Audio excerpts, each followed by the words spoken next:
أعوذ بالله من الشيطان الرجيم. بسم الله الرحمن الرحيم. ألف لام ميم. ذلك الكتاب لا ريب فيه هدى للمتقين الذين يؤمنون بالغيب ويقيمون الصلاة ومما رزقناهم ينفقون والذين يؤمنون بما أنزل إليك وما أنزل من قبلك وبالآخرة هم يوقنون أولئك على هدى من ربهم وأولئك هم المفلحون. إن الذين كفروا سواء عليهم أأنذرتهم أم لم تنذرهم لا يؤمنون. ختم الله على قلوبهم وعلى سمعهم وعلى أبصارهم غشاوة ولهم عذاب عظيم.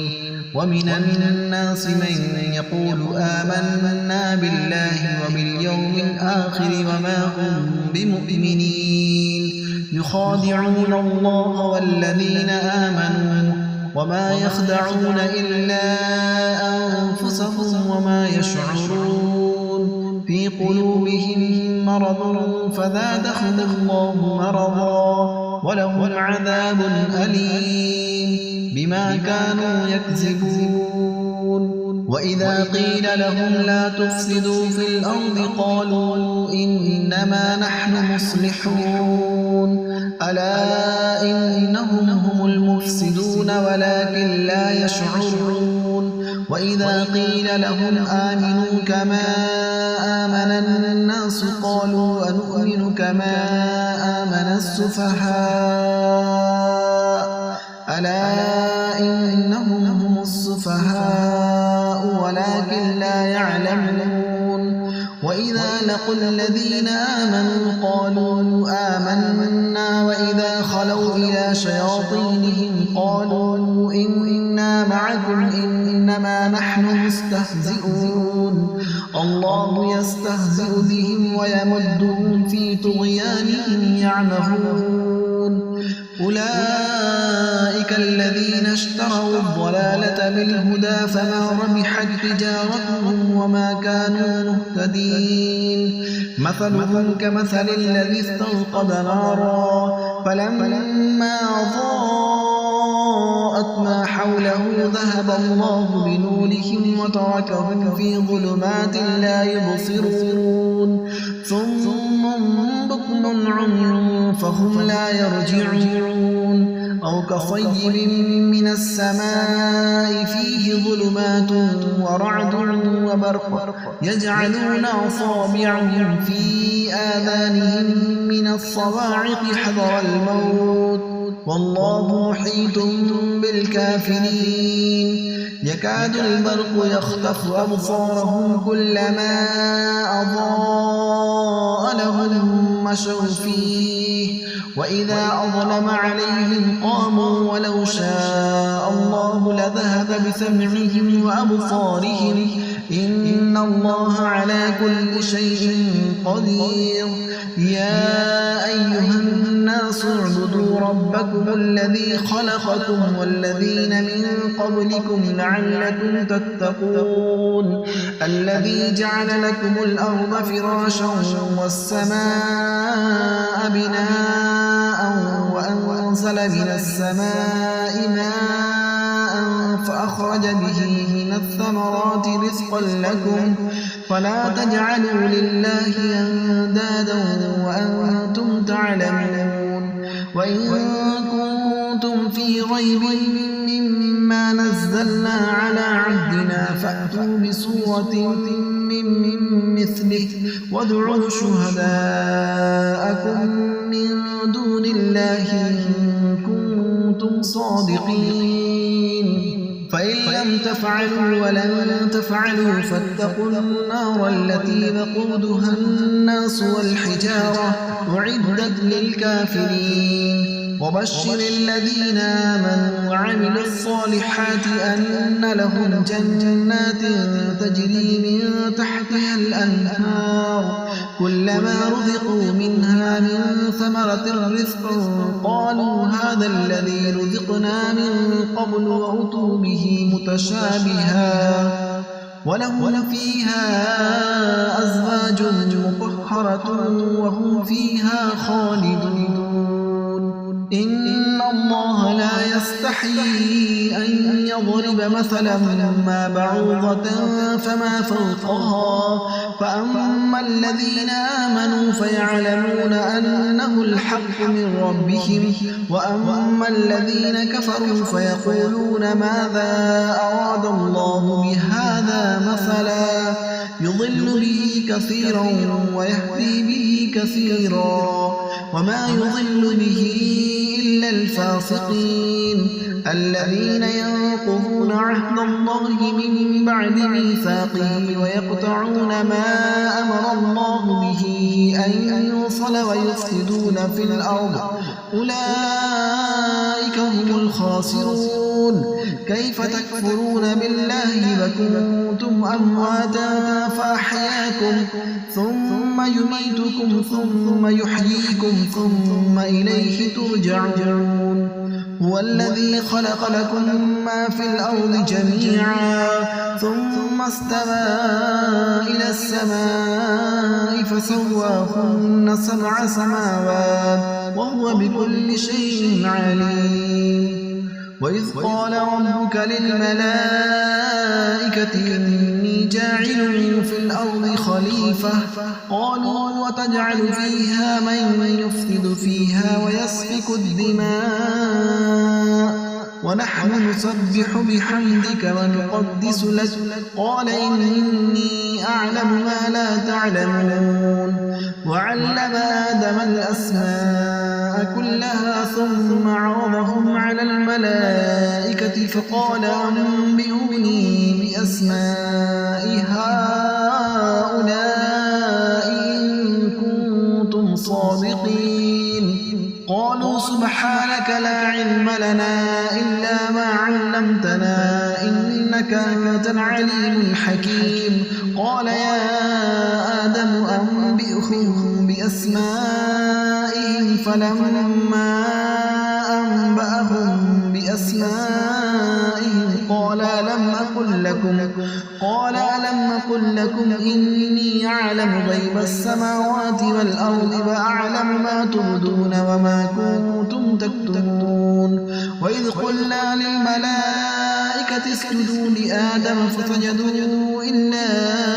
إبليس أبى واستكبر وكان من الكافرين وقلنا يا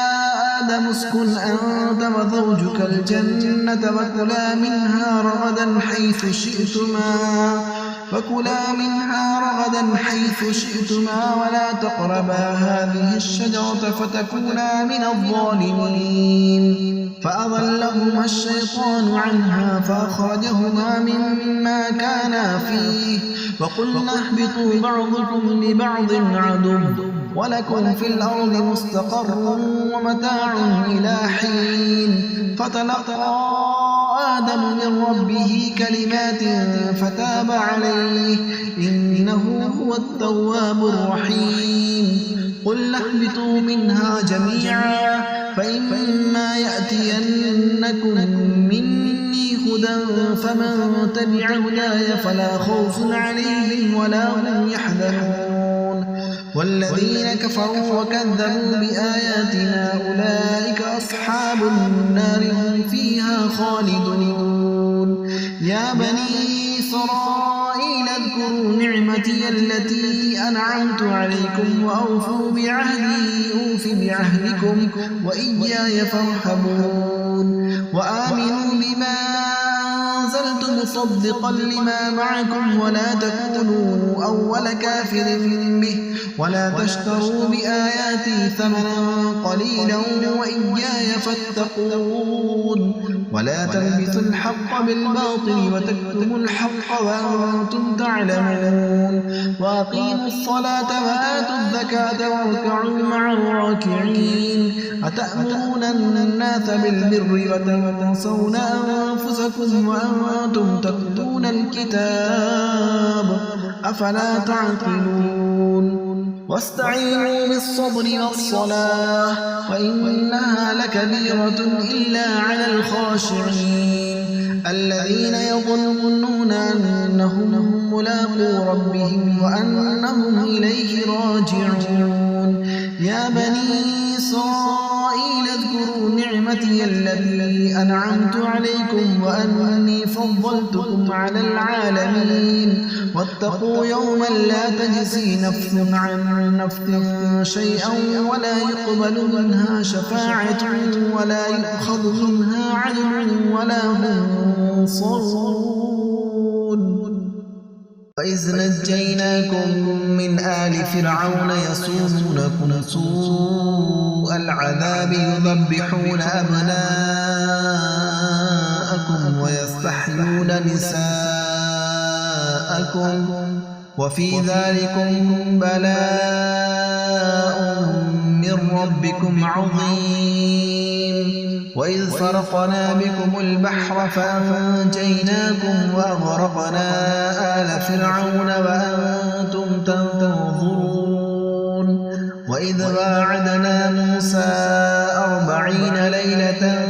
ثم اتخذتم العجل من بعده وأنتم ظالمون ثم عفونا عنكم من بعد ذلك لعلكم تشكرون وإذ آتينا موسى الكتاب والفرقان لعلكم تهتدون وإذ قال موسى لقومه يا قوم إنكم ظلمتم أنفسكم باتخاذكم العجل فتوبوا إلى بارئكم فاقتلوا أنفسكم ذلكم خير لكم عند بارئكم فتاب عليكم إنه هو التواب الرحيم وإذ قلتم يا موسى لن نؤمن لك حتى نرى الله جهرة فأخذتكم الصاعقة وأنتم تنظرون ثم بعثناكم من بعد موتكم لعلكم تشكرون وظللنا عليكم الغمام وأنزلنا عليكم المن والسلوى كلوا من طيبات ما رزقناكم وما ظلمونا ولكن كانوا أنفسهم يظلمون وإذ قلنا ادخلوا هذه القرية فكلوا منها حيث شئتم رغدا وادخلوا الباب سجدا وقولوا حدة نغفر لكم خطاياكم وسنزيد المحسنين فبدل الذين ظلموا قولا غير الذي قيل لهم فأنزلنا على الذين ظلموا رجزا من السماء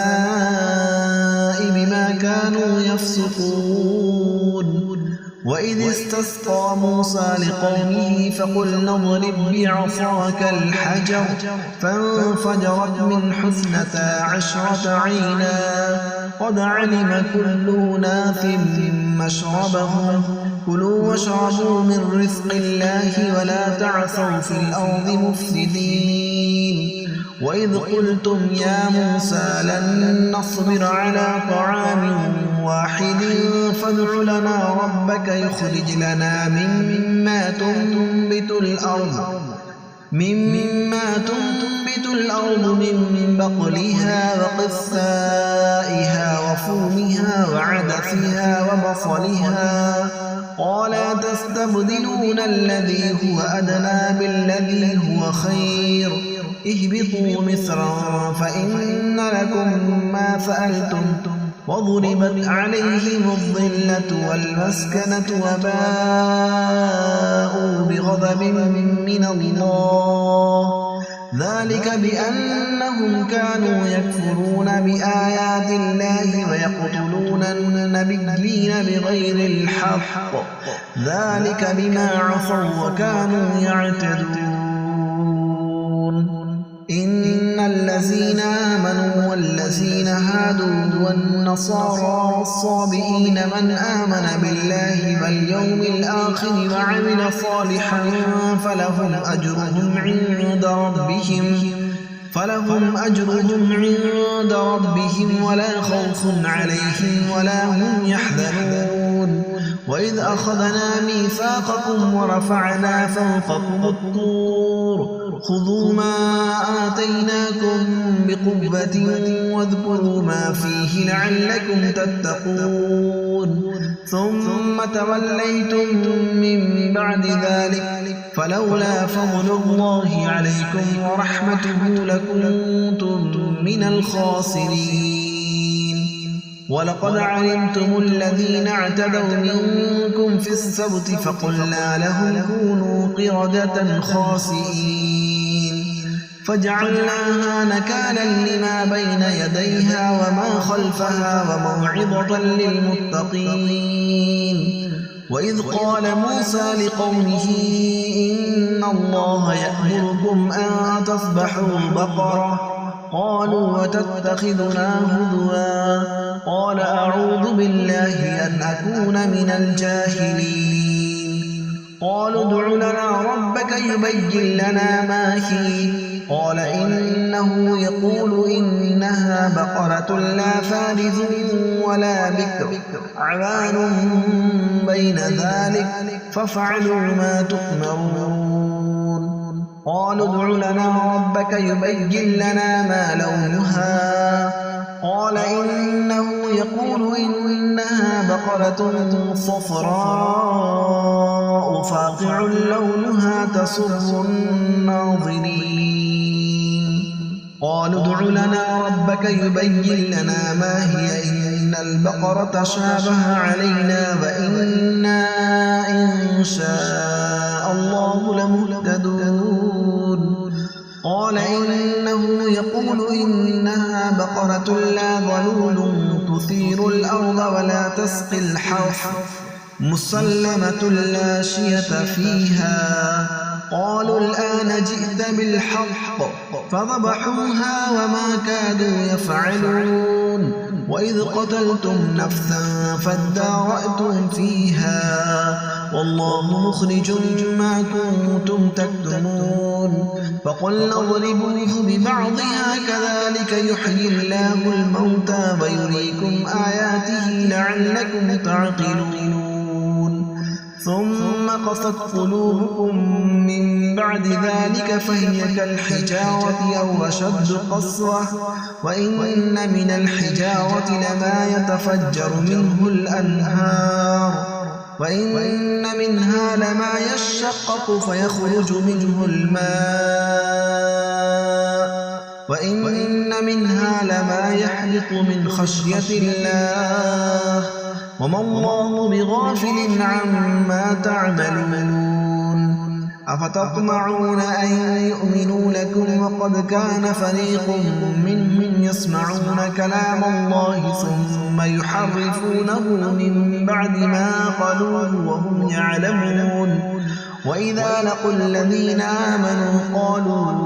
آمنا وإذا خلا بعضهم إلى بعض قالوا وتحدثونهم بما فتح الله عليكم ليحاجوكم به عند ربكم أفلا تعقلون أولا يعلمون أن الله يعلم ما يسرون وما يعلنون ومنهم أميون لا يعلمون الكتاب إلا أماني وإن هم إلا يظنون فويل للذين يكتبون الكتاب بأيديهم ثم يقولون هذا من عند الله ليشتروا به ثمنا قليلا فويل لهم مما كتبت أيديهم وويل لهم مما يكسبون.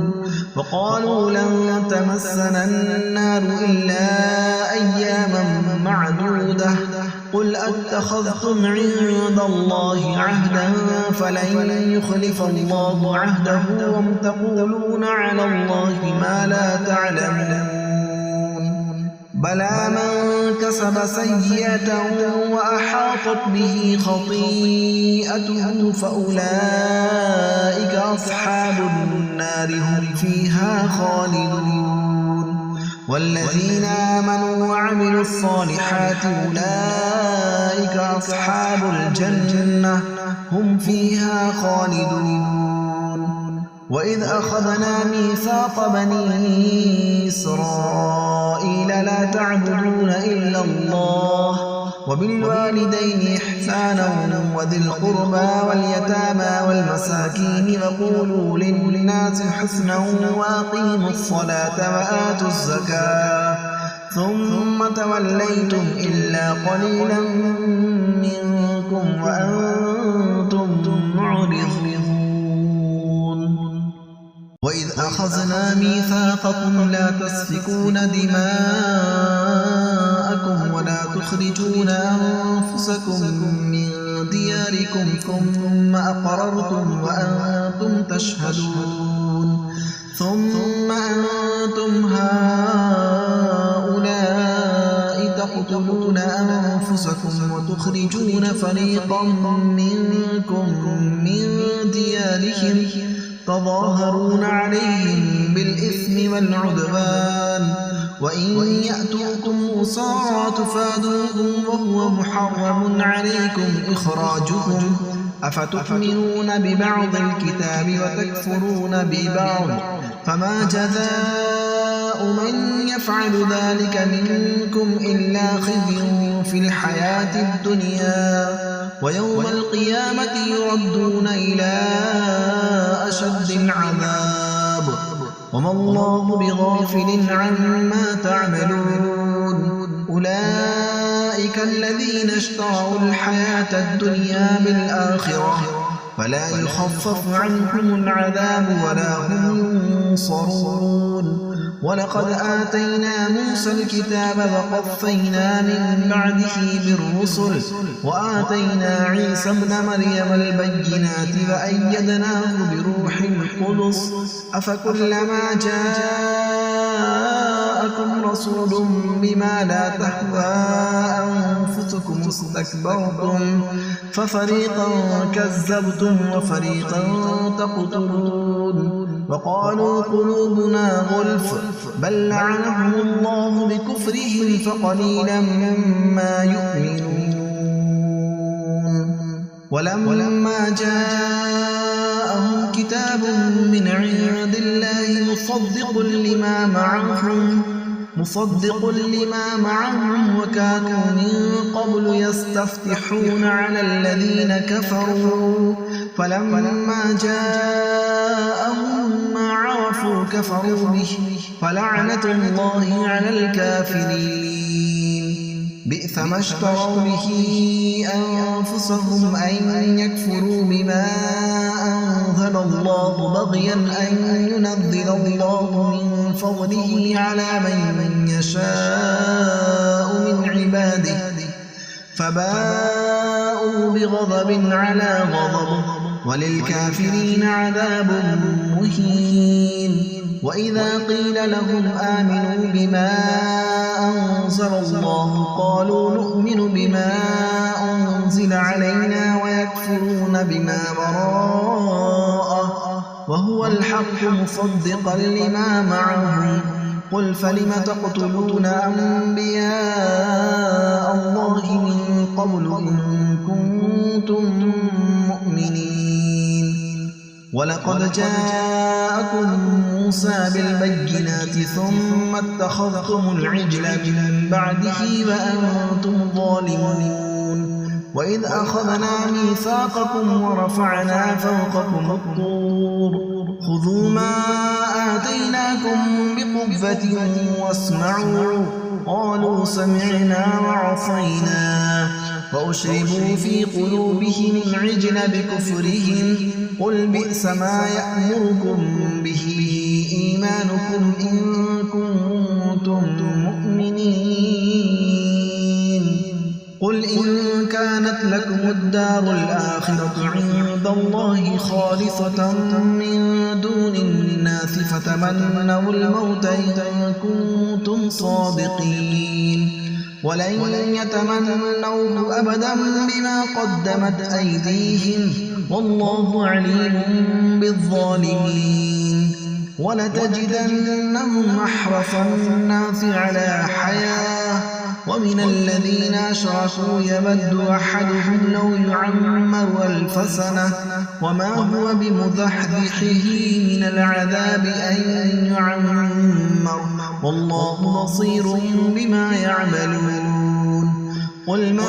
كان عدوا لجبريل فإنه نزله على قلبك بإذن الله مصدقا لما بين يديه وهدى وبشرى للمؤمنين من كان عدوا لله وملائكته ورسله وجبريل وميكال فإن الله عدو للكافرين ولقد أنزلنا إليك آيات بينات وما يكفر بها إلا الفاسقون أوكلما عاهدوا عهدا نبذه فريق منهم بل أكثرهم لا يؤمنون ولما جاءهم رسول من عند الله مصدق لما معهم نبذ فريق من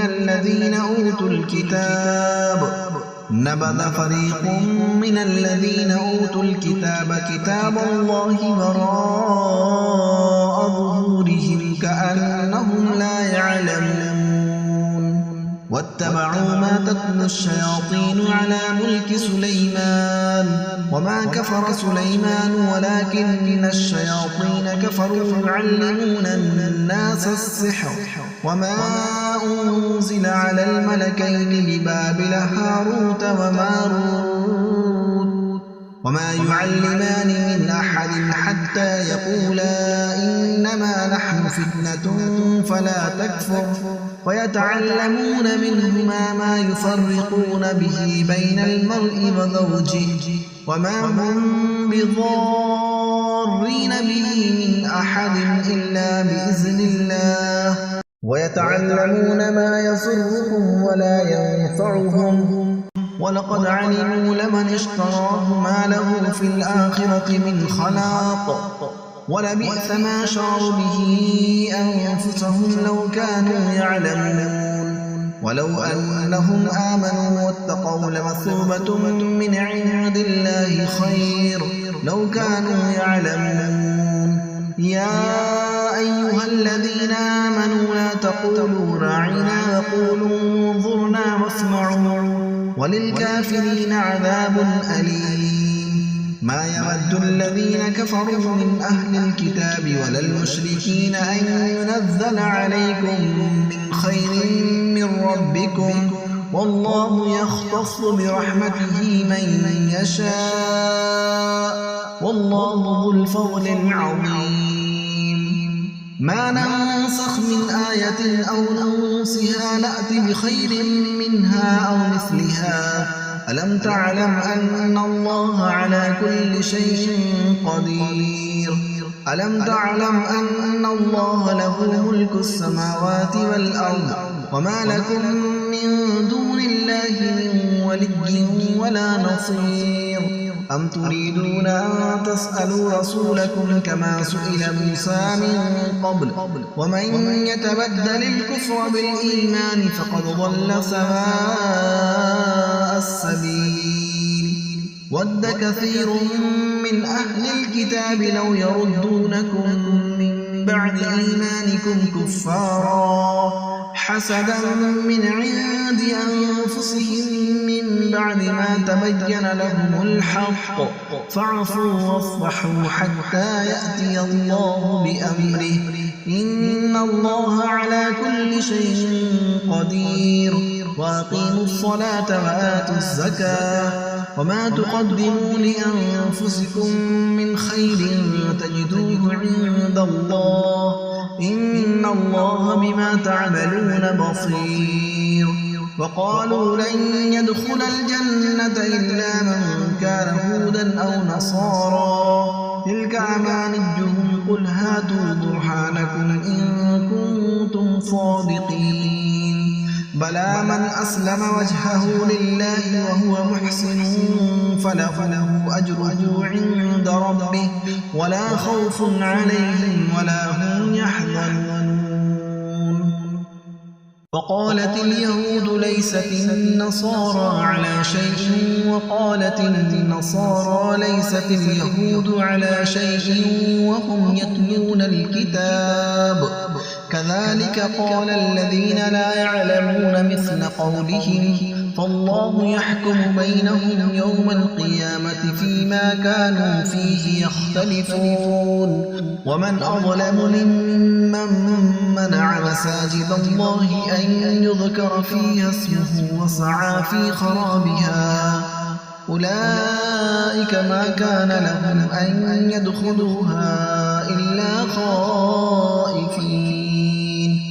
لهم في الدنيا خزي ولهم في الآخرة عذاب عظيم. ولله المشرق والمغرب فأينما تولوا فثم وجه الله إن الله واسع عليم.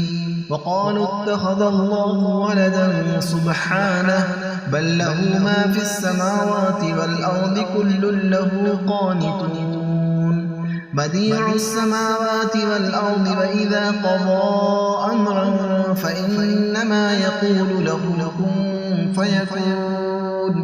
وقال الذين لا يعلمون لولا يكلمنا الله أو تأتينا آية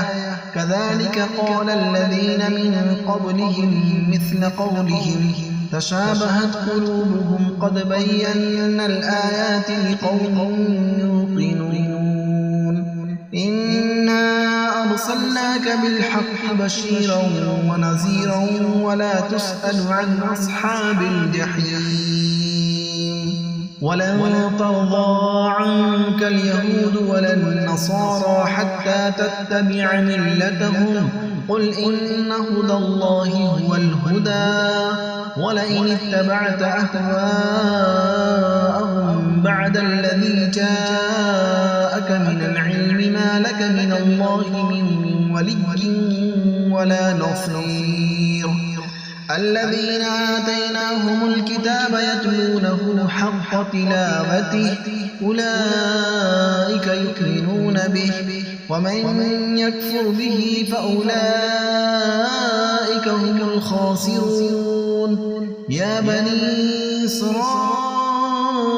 اذكروا نعمتي التي أنعمت عليكم وأني فضلتكم على العالمين. واتقوا يوما لا تجزي نفس عن نفس شيئا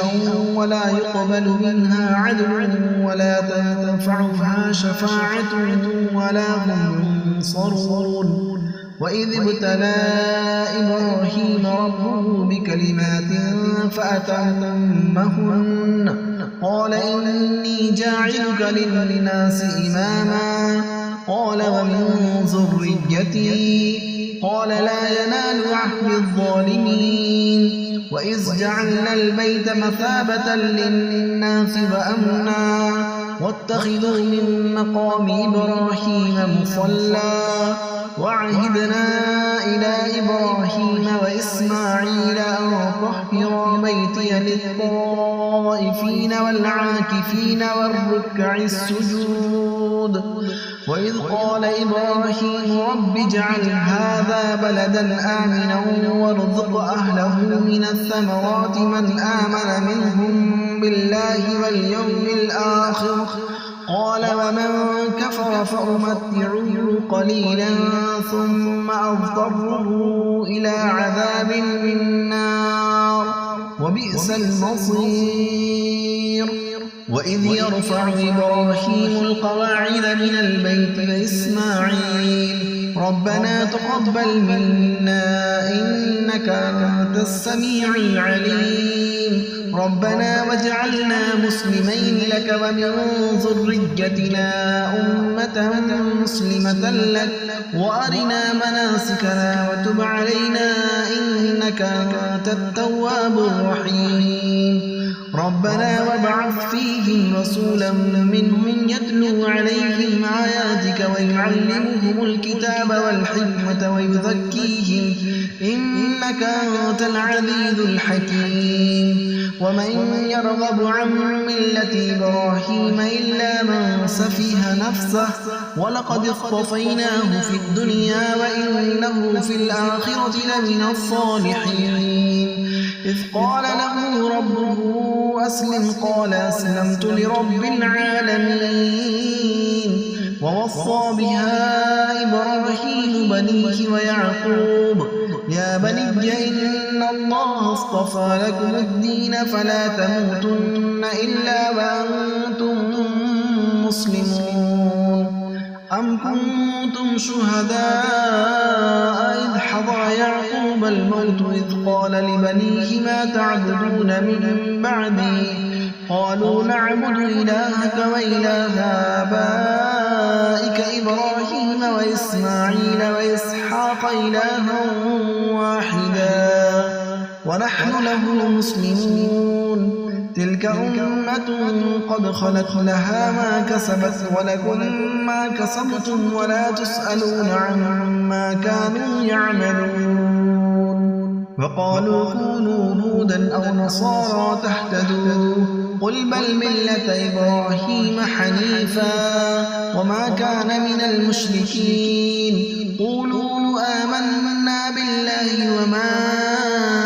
أنزل إلينا وما أنزل إلى إبراهيم وإسماعيل وإسحاق ويعقوب والأسباط وما أوتي موسى وعيسى وما أوتي النبيون من ربهم لا نفرق بين أحد منهم ونحن له مسلمون فإن آمنوا بمثل ما آمنتم به فقد اهتدوا وإن تولوا فإنما هم في شقاق فسيكفيكهم الله وهو السميع العليم صبغة الله ومن أحسن من الله صبغة ونحن له عابدون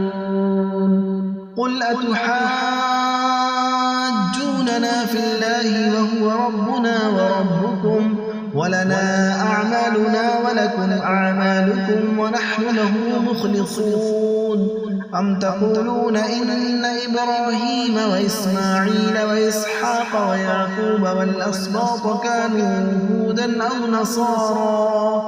قل أأنتم أعلم أم الله ومن أظلم ممن كتم شهادة عنده من الله وما الله بغافل عما تعملون تلك أمة قد خلت لها ما كسبت ولكم ما كسبتم ولا تسألون عما كانوا يعملون سيقول السفهاء من الناس ما ولاهم عن قبلتهم التي كانوا عليها قل لله المشرق والمغرب يهدي من يشاء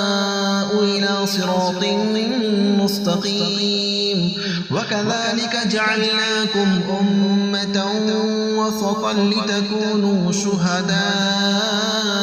على الناس ويكون الرسول عليكم شهيدا وما جعلنا القبلة التي كنت عليها إلا لنعلم من يتبع الرسول ممن ينقلب على عقبيه وإن كانت لكبيرة إلا على الذين هدى الله وما كان الله ليضيع إيمانكم إن الله بالناس لرؤوف رحيم قد نرى تقلب وجهك في السماء فلنولينك قبلة ترضاها فول وجهك شطر المسجد الحرام وحيث ما كنتم فولوا وجوهكم شطره وإن الذين أوتوا الكتاب ليعلمون أنه الحق من ربهم وما الله بغافل عما يعملون ولئن أتيت الذين أوتوا الكتاب بكل آية ما تبعوا قبلتك وما أنت بتابع قبلتهم وما بعضهم بتابع قبلة بعض ولئن اتبعت أهواءهم من بعد ما جاءك من العلم إنك إذا لمن الظالمين الذين آتيناهم الكتاب يعرفونه كما يعرفون أبناءهم وإن فريقا منهم ليكتمون الحق وهم يعلمون الحق من ربك فلا تكونن من الممترين ولكل وجهة هو موليها فاستبقوا الخيرات أينما تكونوا يأت بكم الله جميعا إن الله على كل شيء قدير ومن حيث خرجت فول وجهك شطر المسجد الحرام وإنه للحق من ربك وما الله بغافل عما تعملون ومن حيث خرجت فول وجهك شطر المسجد الحرام وحيث ما كنتم فولوا وجوهكم شطره لئلا يكون للناس عليكم حجة إلا الذين ظلموا منهم فلا تخشوهم واخشوني ولأتم نعمتي عليكم ولعلكم تهتدون كما أرسلنا فيكم رسولا منكم يتلو عليكم آياتنا ويزكيكم ويعلمكم الكتاب والحكمة ويعلمكم ما لم تكونوا تعلمون فاذكروني أذكركم واشكروا لي ولا تكفرون يا أيها الذين آمنوا استعينوا بالصبر والصلاة إن الله مع الصابرين ولا تقولوا لمن يقتل في سبيل الله أموات بل أحياء ولكن لا تشعرون ولنبلونكم بشيء من الخوف والجوع ونقص من الأموال والأنفس والثمرات وبشر الصابرين الذين إذا أصابتهم مصيبة قالوا إنا لله وإنا إليه راجعون أولئك عليهم صلوات من ربهم ورحمة وأولئك هم المهتدون إن الصفا والمروة من شعائر الله فمن حج البيت باعتمر فلا جناح عليه أن يطوف بهما ومن تطوع خيرا فإن الله شاكر عليم إن الذين يكتمون ما أنزلنا من البينات والهدى من بعد ما بيناه للناس في الكتاب أولئك يلعنهم الله ويلعنهم اللاعنون إلا الذين تابوا وأصلحوا وبينوا فأولئك أتوب عليهم وأنا التواب الرحيم إن الذين كفروا وماتوا وهم كفار أولئك عليهم لعنة الله والملائكة والناس أجمعين خالدين فيها لا يخفف عنهم العذاب ولا هم ينظرون وإلهكم إله واحد لا إله إلا هو الرحمن الرحيم إن في خلق السماوات والأرض واختلاف الليل والنهار والفلك التي تجري في البحر بما ينفع الناس وما أنزل الله من السماء من ماء فأحيا به الأرض بعد موتها وبث فيها من كل دابة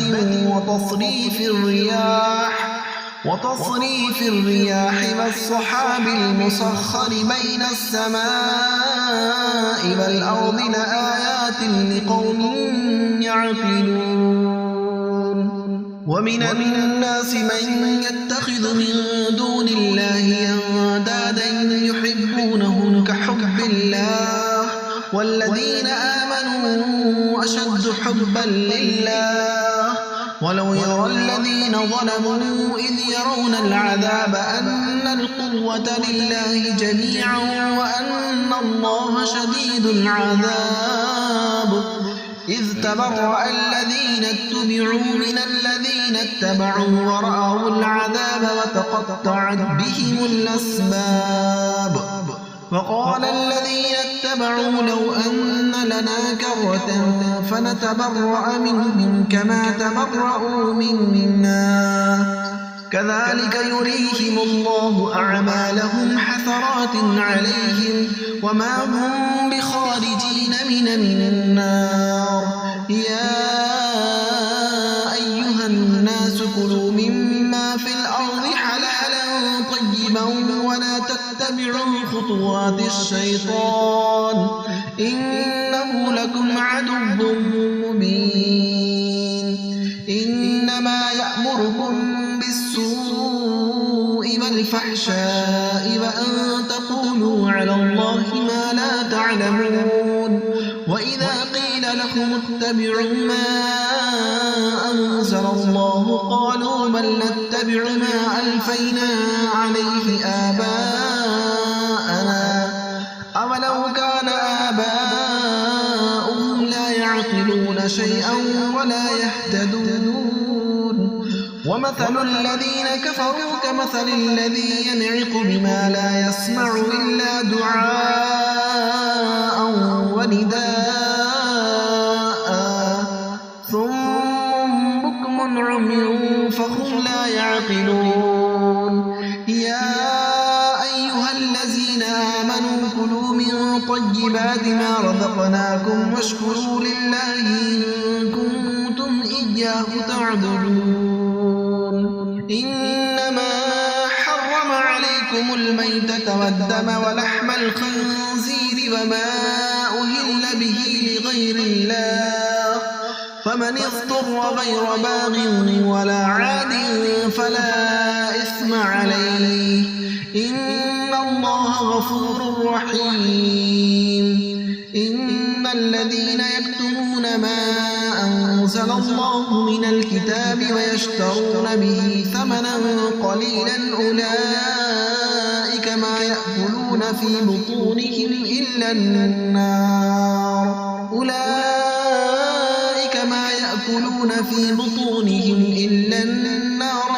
يكلمهم الله يوم القيامة ولا يزكيهم ولهم عذاب أليم أولئك الذين اشتروا الضلالة بالهدى والعذاب بالمغفرة فما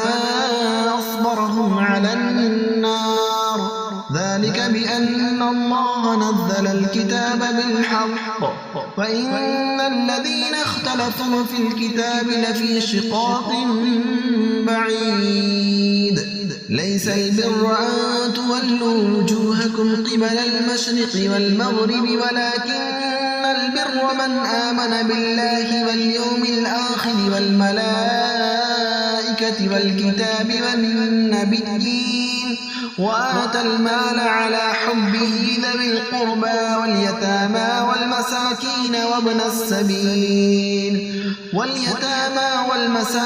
وابن السبيل والسائلين وفي الرقاب وأقام الصلاة وآتى الزكاة والموفون بعهدهم إذا عاهدوا والصابرين في البأساء والضراء وحين البأس أولئك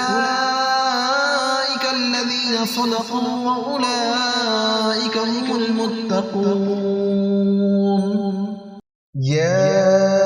أيها الذين آمنوا كتب عليكم القصاص في القتلى الحر بالحر والعبد بالعبد والأنثى بالأنثى فمن عفي له من أخيه شيء فاتباع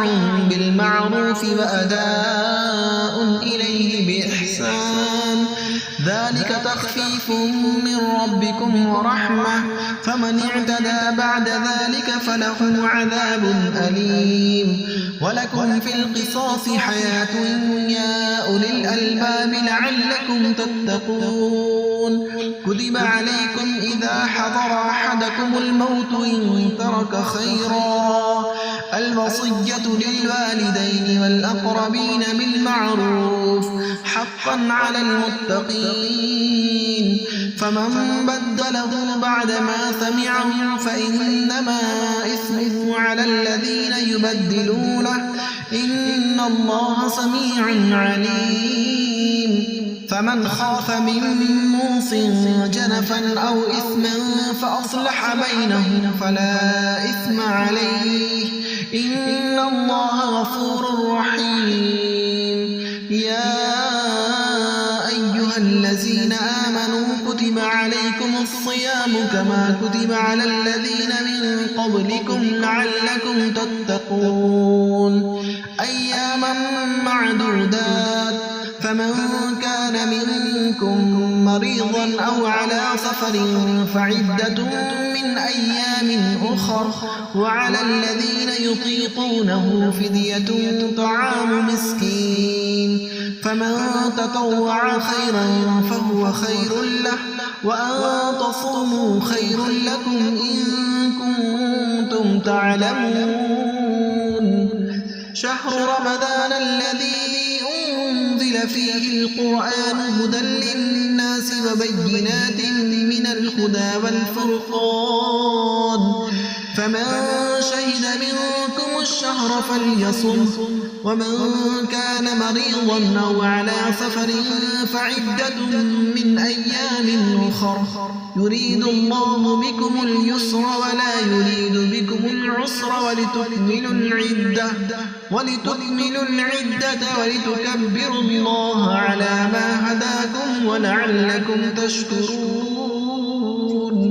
فإذا سألك عبادي عني فإني قريب أجيب دعوة الداعي إذا دعاني فليستجيبوا لي وليؤمنوا بي لعلهم يرشدون. أحل لكم ليلة الصيام الرفث إلى نسائكم هن لباس لكم وأنتم لباس لهن علم الله أنكم كنتم تختانون أنفسكم فتاب عليكم وعفى عنكم فالآن باشروهن وابتغوا ما كتب الله لكم وكلوا واشربوا حتى يتبين لكم الخيط الأبيض من الخيط الأسود من الفجر ثم أتموا الصيام إلى الليل ولا تباشروهن وأنتم عاكفون في المساجد تلك حدود الله فلا تقربوها كذلك يبين الله آياته للناس لعلهم يتقون. ولا تأكلوا أموالكم بينكم بالباطل وتدلوا بها إلى الحكام لتأكلوا فريقا من أموال الناس فريقا من أموال الناس بالإثم وأنتم تعلمون يسألونك عن الأهلة قل هي مواقيت للناس والحج وليس البر بأن تأتوا البيوت من ظهورها ولكن البر من اتقى وأتوا البيوت من أبوابها واتقوا الله لعلكم تفلحون وقاتلوا في سبيل الله الذين يقاتلونكم ولا تعتدوا إن الله لا يحب المعتدين واقتلوهم حيث ثقفتموهم وأخرجوهم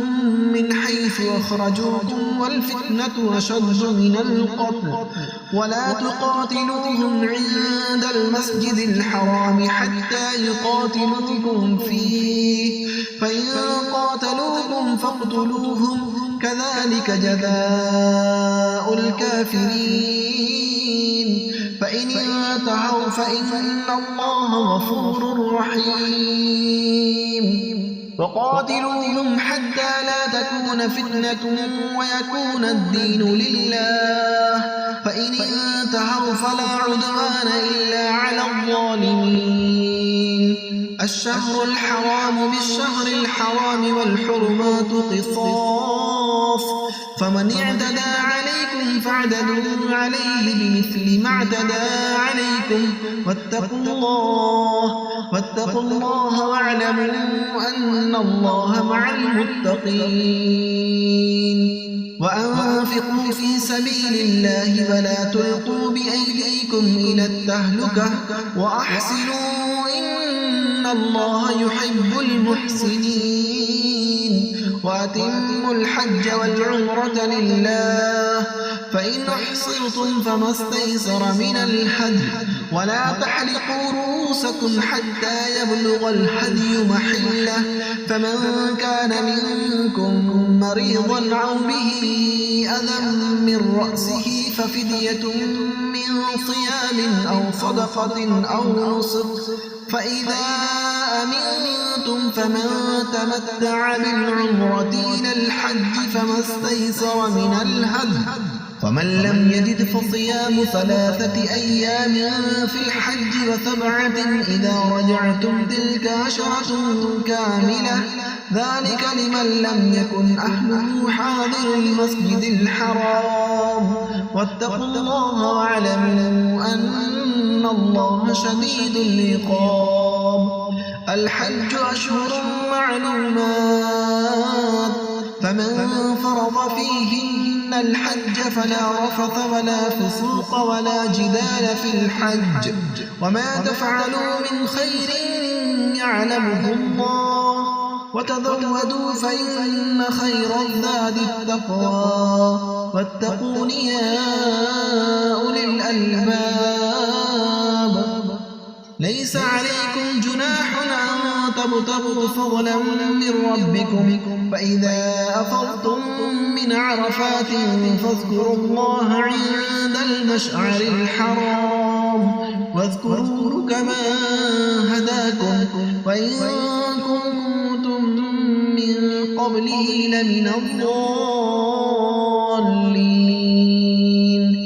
ثم أفيضوا من حيث أفاض الناس واستغفروا الله إن الله غفور رحيم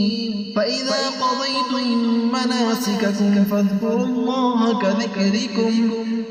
الله كذكركم آباءكم أو أشد ذكرا فمن الناس من يقول ربنا آتنا في الدنيا وما له في الآخرة من خلاق ومنهم من يقول ربنا آتنا في الدنيا حسنة وفي الآخرة حسنة وقنا عذاب النار أولئك لهم نصيب مما كسبوا والله سريع الحساب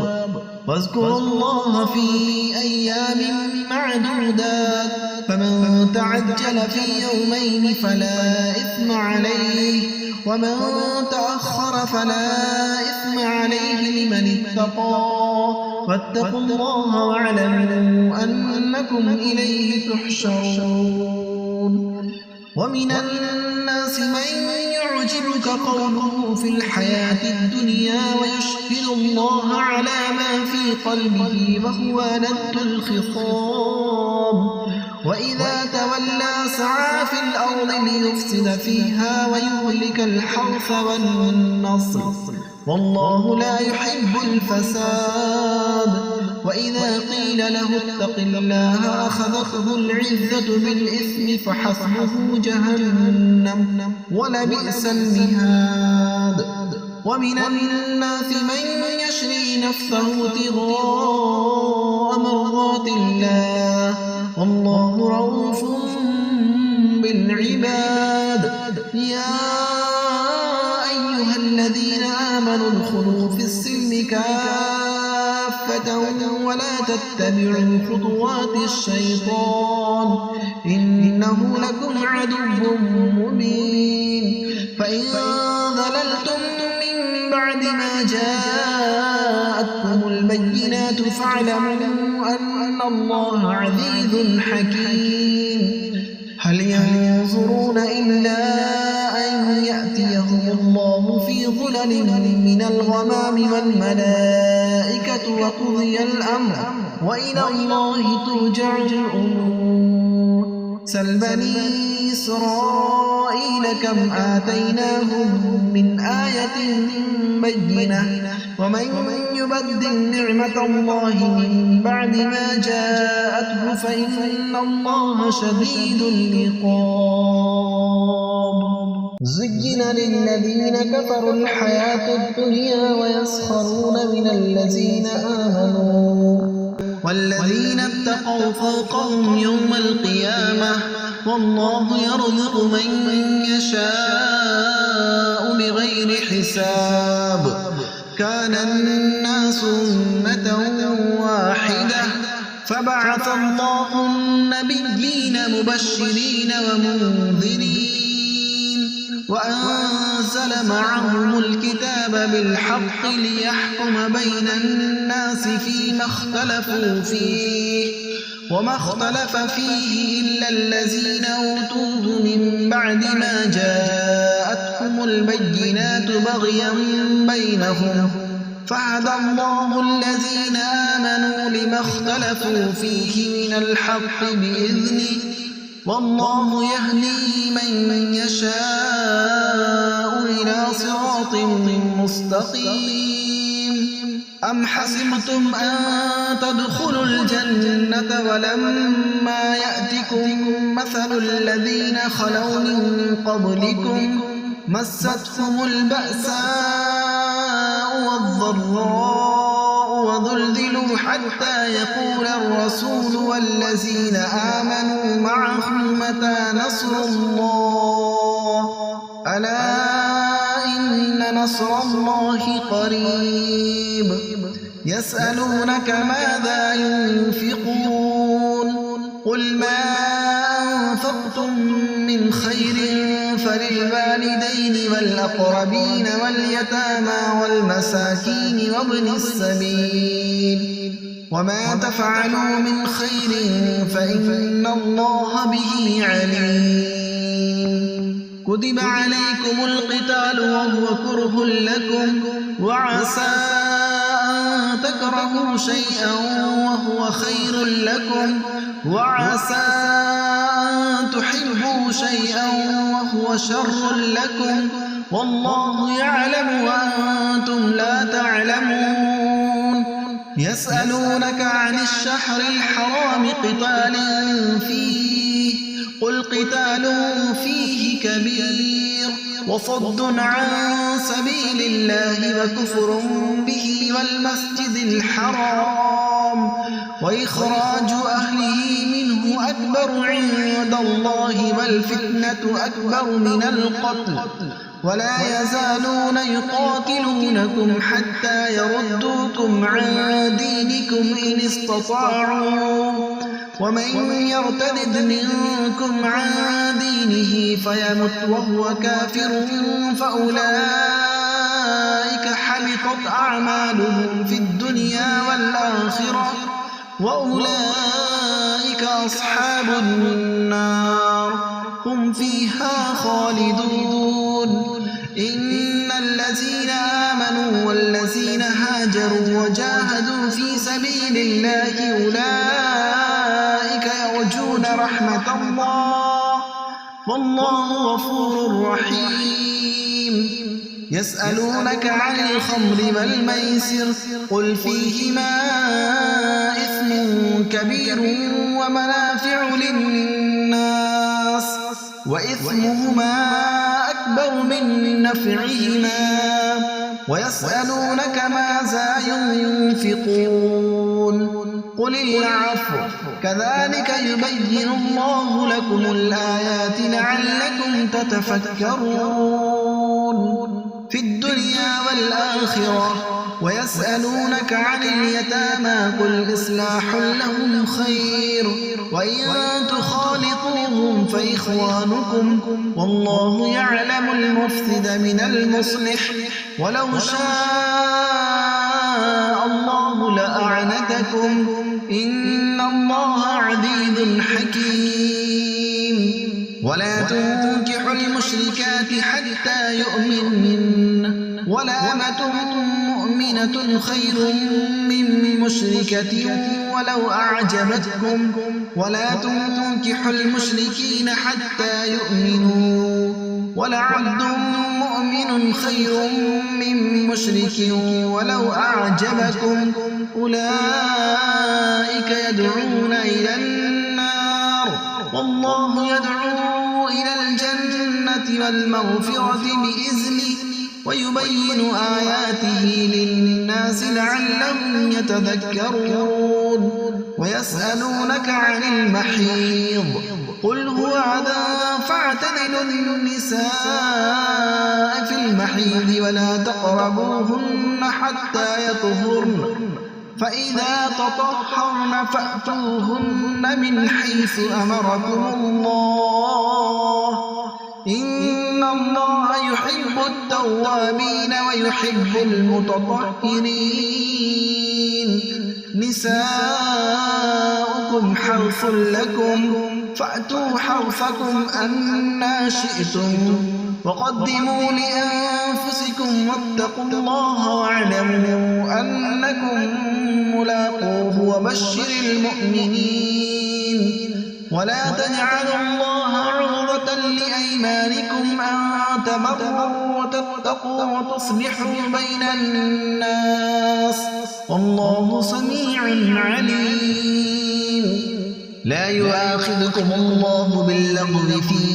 أيمانكم ولكن يؤاخذكم بما كسبت قلوبكم والله غفور حليم. للذين يؤلون من نسائهم تربص 4 أشهر فإن فاءوا فإن الله غفور رحيم. وإن عظموا الطلاق فإن الله سميع عليم. والمطلقات يتربصن بأنفسهن 3 قروء ولا يحل لهن أن يكتمن ما خلق الله في أرحامهن إن كن يؤمن بالله واليوم الآخر وبعولتهن أحق بردهن في ذلك إن أرادوا إصلاحا ولهن مثل الذي عليهن بالمعروف وللرجال عليهن درجة والله عزيز حكيم. الطلاق مرتان فإمساك بمعروف أو تصريح بإحسان ولا يحل لكم أن تأخذوا مما آتيتموهن شيئا إلا أن يخافا ألا يقيما حدود الله فإن خفتم ألا يقيما حدود الله فلا جناح عليهما فيما افتدت به تلك حدود الله فلا تعتدوها ومن يتعد حدود الله فأولئك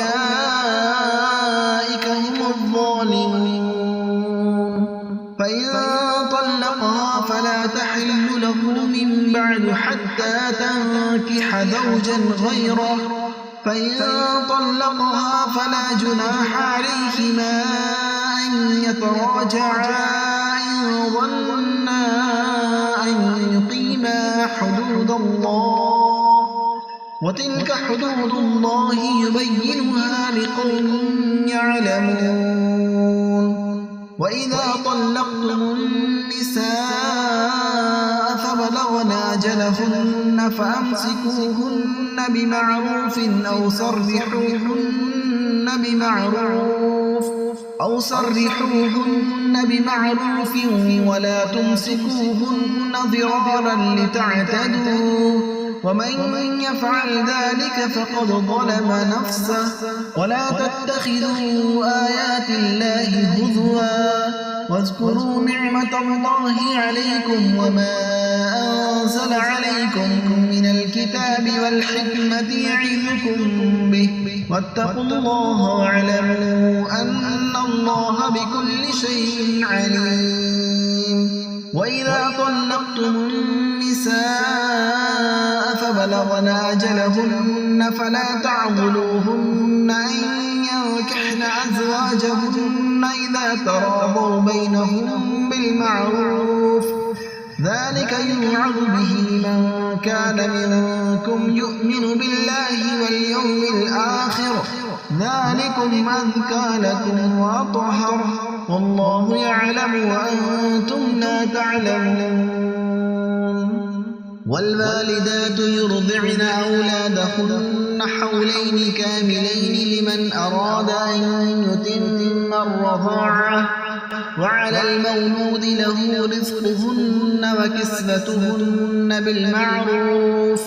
لا تكلف نفس إلا وسعها، لا تضار والدة بولدها ولا مولود له بولده،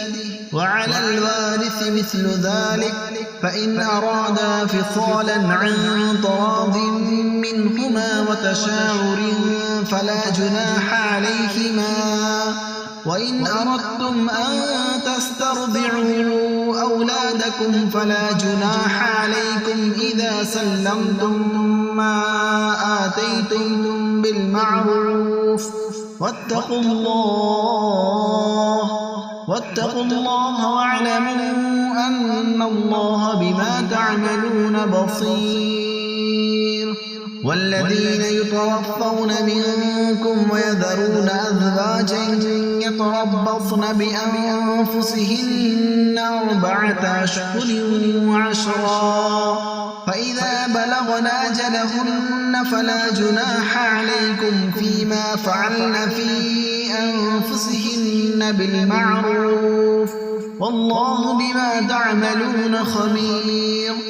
ولا جناح عليكم فيما عرضتم به من خطبة النساء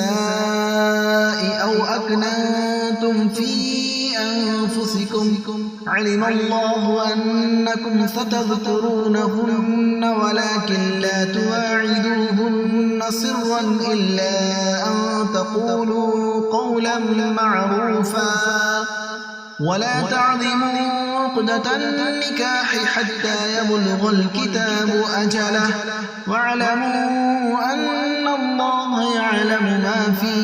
أنفسكم فاحذروه، واعلموا أن الله غفور حليم. لا جناح عليكم إن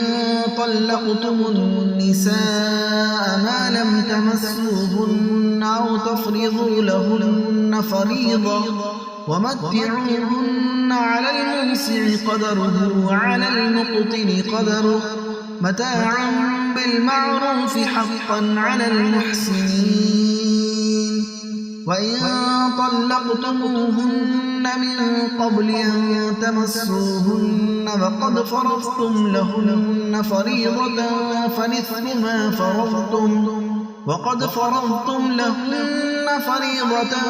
فنصف ما فرضتم إلا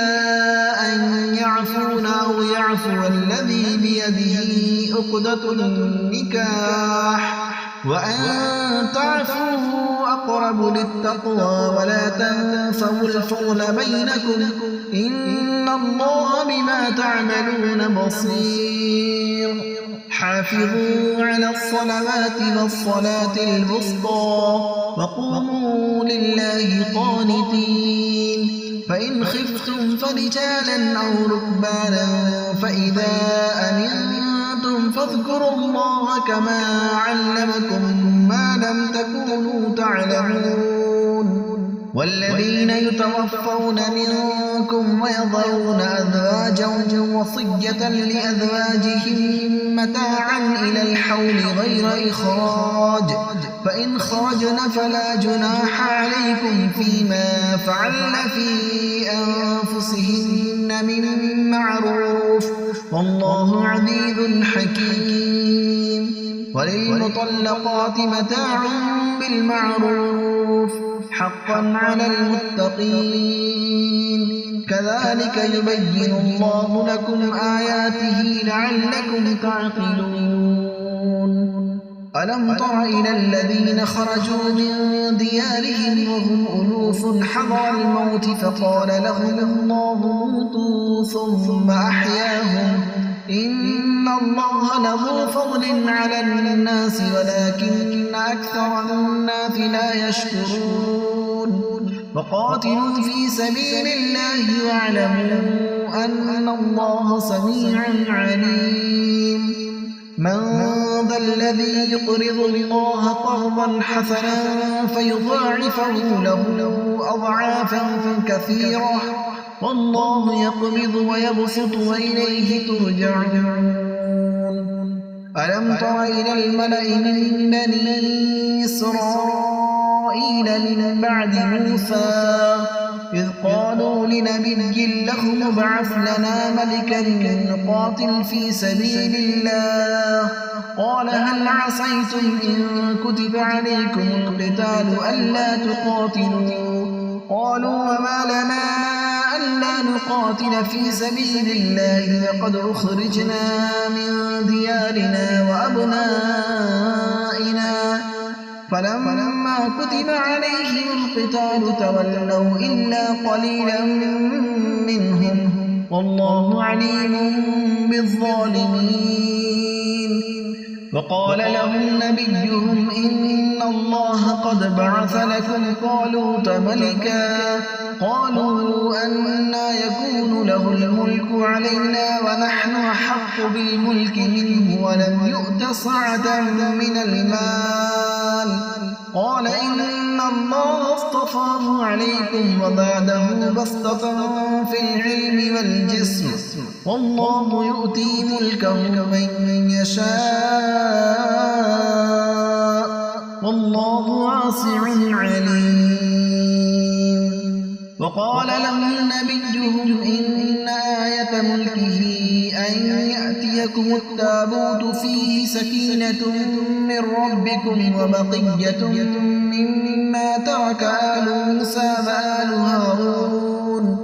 مما ترك آل موسى وآل هارون تحمله الملائكة إن في ذلك لآية لكم إن كنتم مؤمنين فلما فصل طالوت بالجنود قال إن الله مبتليكم بنهر فمن شرب منه فليس مني ومن لم يطعمه فإنه مني إلا من اغترف غرفة بيده فشربوا منه إلا قليلا منهم فلما جاوزه هو والذين آمنوا معه قالوا لا طاقة لنا اليوم بجالوت وجنوده قال الذين يظنون أنهم ملاقو الله كم من فئة قليلة غلبت فئة كثيرة بإذن الله والله مع الصابرين ولما برزوا لجالوت وجنوده قالوا ربنا أفرغ علينا صبرا وثبت أقدامنا وانصرنا على القوم الكافرين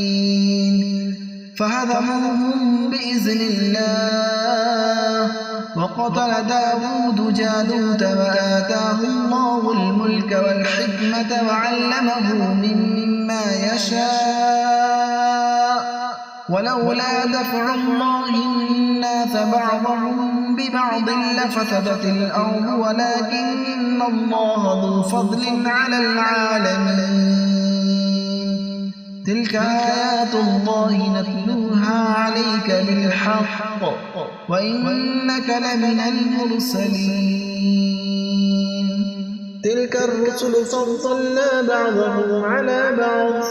منهم من كلم الله ورفع بعضهم درجات وآتينا عيسى ابن مريم البينات وأيدناه بروح القدس ولو شاء الله ما اقتتل الذين من بعدهم من بعد ما جاءتهم البينات ولكن اختلفوا فمنهم من آمن ومنهم من كفر ولو شاء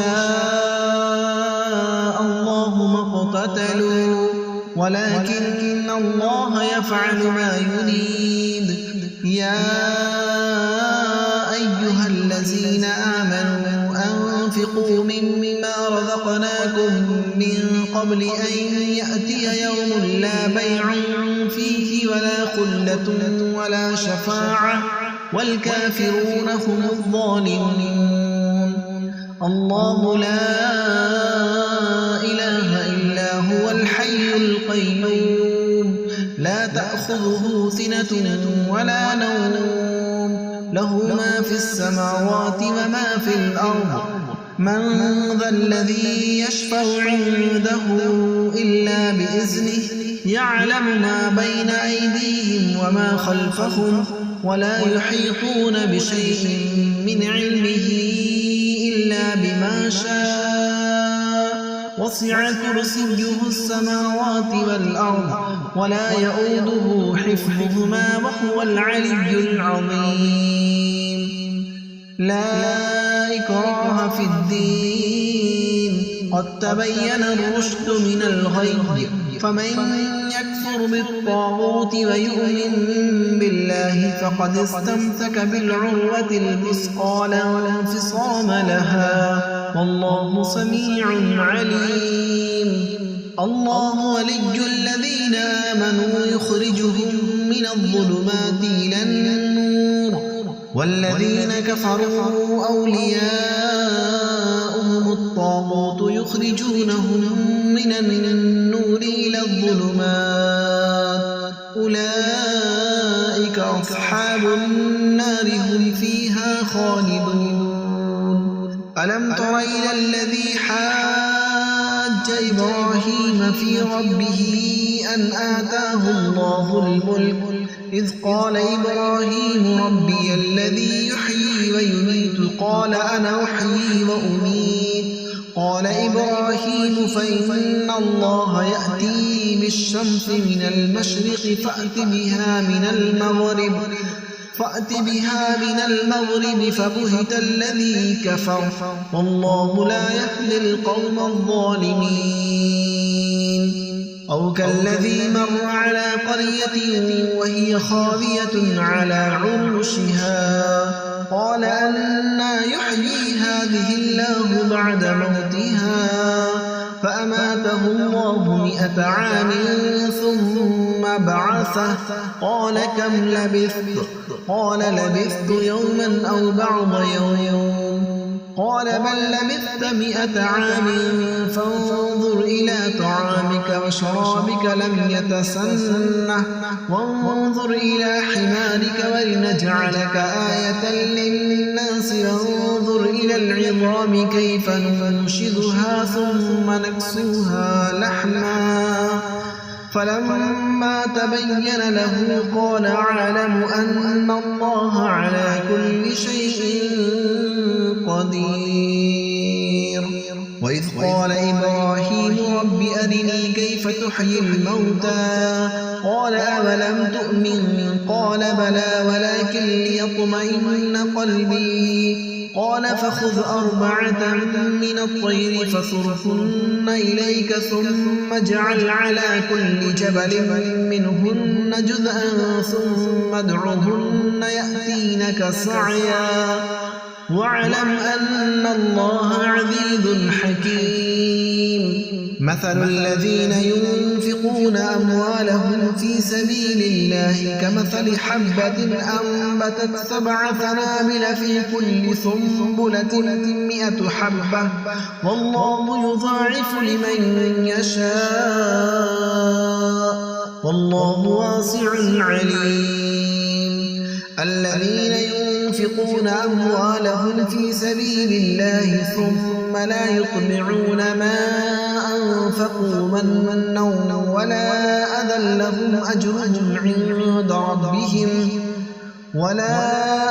لهم أجرهم عند ربهم ولا خوف عليهم ولا هم يحزنون قول معروف ومغفرة خير من صدقة يتبعها أذى والله غني حليم يا أيها الذين آمنوا لا تبطلوا صدقاتكم بالمن والأذى كالذي ينفق ماله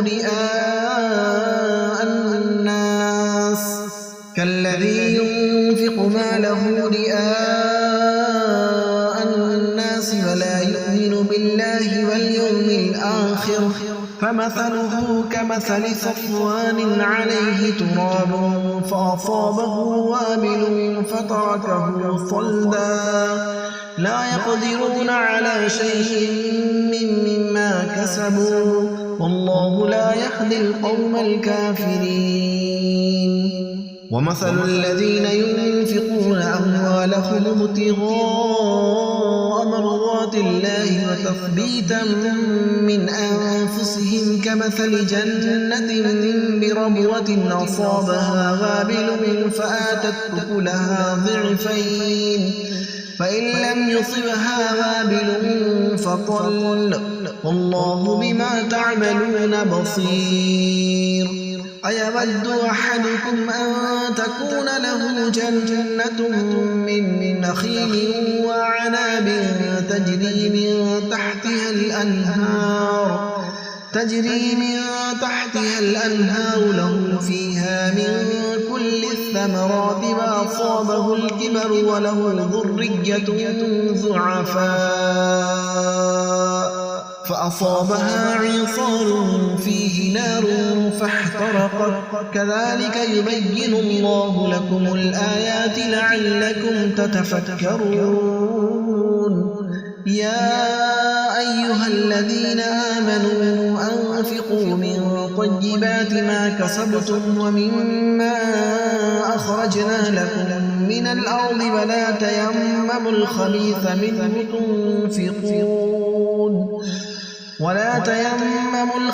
منه تنفقون ولستم بآخذيه إلا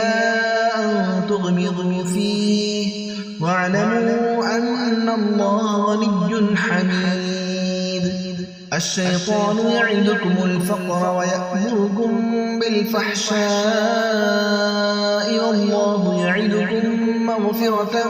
منه وفضلا والله واسع عليم يؤتي الحكمة من يشاء ومن يؤت الحكمة فقد أوتي خيرا كثيرا وما يذكر إلا أولو الألباب وما أنفقتم من نفقة أو نذرتم من نذر فإن الله يعلمه وما للظالمين من أنصار إن تبدوا الصدقات فنعما هي وإن تخفوها وتؤتوها الفقراء فهو خير لكم ويكفر عنكم من سيئاتكم والله بما تعملون خبير ليس عليك هداهم ولكن الله يهدي من يشاء وما تنفقوا من خير فلأنفسكم وما تنفقون إلا ابتغاء وجه الله وما تنفقوا من خير يوفى إليكم وأنتم لا تظلمون للفقراء الذين أحسروا في سبيل الله لا يستطيعون ضربا في الأرض يحسبهم الجاهل أغنياء من التعفف تعرفهم بسيماهم لا يسألون الناس إلحافا وما تنفقوا من خير فإن الله به عليم الذين ينفقون أموالهم بالليل والنهار سرا وعلانية فلهم أجرهم عند ربهم ولا خوف عليهم ولا هم يحزنون الذين يأكلون الربا لا يقومون إلا كما يقوم الذي يتخبطه الشيطان من المس ذلك بأنهم قالوا إنما البيع مثل الربا وأحل الله البيع وحرم الربا فمن جاءه موعظة من ربه فانتهى فله ما سلف وأمره إلى الله ومن عاد فأولئك أصحاب النار هم فيها خالدون يمحق الله الربا ويربي الصدقات والله لا يحب كل كفار أثيم إن الذين آمنوا وعملوا الصالحات وأقاموا الصلاة وآتوا الزكاة لهم أجرهم عند ربهم ولا خوف عليهم ولا هم يحزنون يا أيها الذين آمنوا اتقوا الله وذروا ما بقي من الربا إن كنتم مؤمنين فإن لم تفعلوا فأذنوا بحرب من الله ورسوله وإن تبتم فلكم رؤوس أموالكم لا تظلمون ولا تظلمون وإن كان ذو عسرة فنظرة إلى ميسرة وأن تصدقوا خير لكم إن كنتم تعلمون واتقوا يوما ترجعون فيه إلى الله ثم توفى كل نفس ما كسبت وهم لا يظلمون يا أيها الذين آمنوا إذا تداينتم بدين إلى أجل مسمى فاكتبوه وليكتب بينكم كاتب بالعدل ولا يأب كاتب أن يكتب كما علمه الله فليكتب وليملل الذي عليه الحق وليتق الله ربه ولا يبخس منه شيئا فإن كان الذي عليه الحق سفيها أو ضعيفا أو لا يستطيع أن يمله فليملل وليه بالعدل واستشهدوا شهيدين من رجالكم فإن لم يكونا رجلين فرجل وامرأتان ممن ترضون من الشهداء أن تضل إحداهما فتذكر إحداهما الأخرى ولا يأبى الشهداء إذا ما دعوا ولا تسأموا أن تكتبوه صغيرا أو كبيرا إلى أجله ذلكم أقسط عند الله وأقوم للشهادة وأدنى ألا ترتابوا إلا أن تكون تجارة حاضرة تديرونها بينكم فليس عليكم جناح ألا تكتبوها وأشهدوا إذا تبايعتم ولا يضار كاتب ولا شهيد وإن تفعلوا فإنه لعله فسوق بكم واتقوا الله ويعلمكم الله والله بكل شيء عليم. وإن كنتم على سفر ولم تجدوا كاتبا فرهان مقبوضة فإن أمن بعضكم بعضا فليؤد الذي اؤتمن أمانته وليتق الله ربه ولا تكتموا الشهادة ومن يكتمها فإنه آثم قلبه والله بما تعملون عليم. لله ما في السماوات وما في الأرض وإن تبدوا ما في أنفسكم أو تخفوه يحاسبكم به الله ويغفر لمن يشاء ويعذب من يشاء والله على كل شيء قدير. آمن الرسول بما أنزل إليه من ربه والمؤمنون كل آمن بالله وملائكته وكتبه ورسله لا نفرق بين أحد من رسله وقالوا سمعنا وأطعنا غفرانك ربنا وإليك المصير. لا يكلف الله نفسا إلا وسعها لها ما كسبت وعليها ما اكتسبت ربنا لا تؤاخذنا إن نسينا أو أخطأنا ربنا ولا تحمل علينا إصرا كما حملته على الذين من قبلنا ربنا ولا تحملنا ما لا طاقة لنا به واعف عنا واغفر لنا وارحمنا أنت مولانا فانصرنا على القوم الكافرين.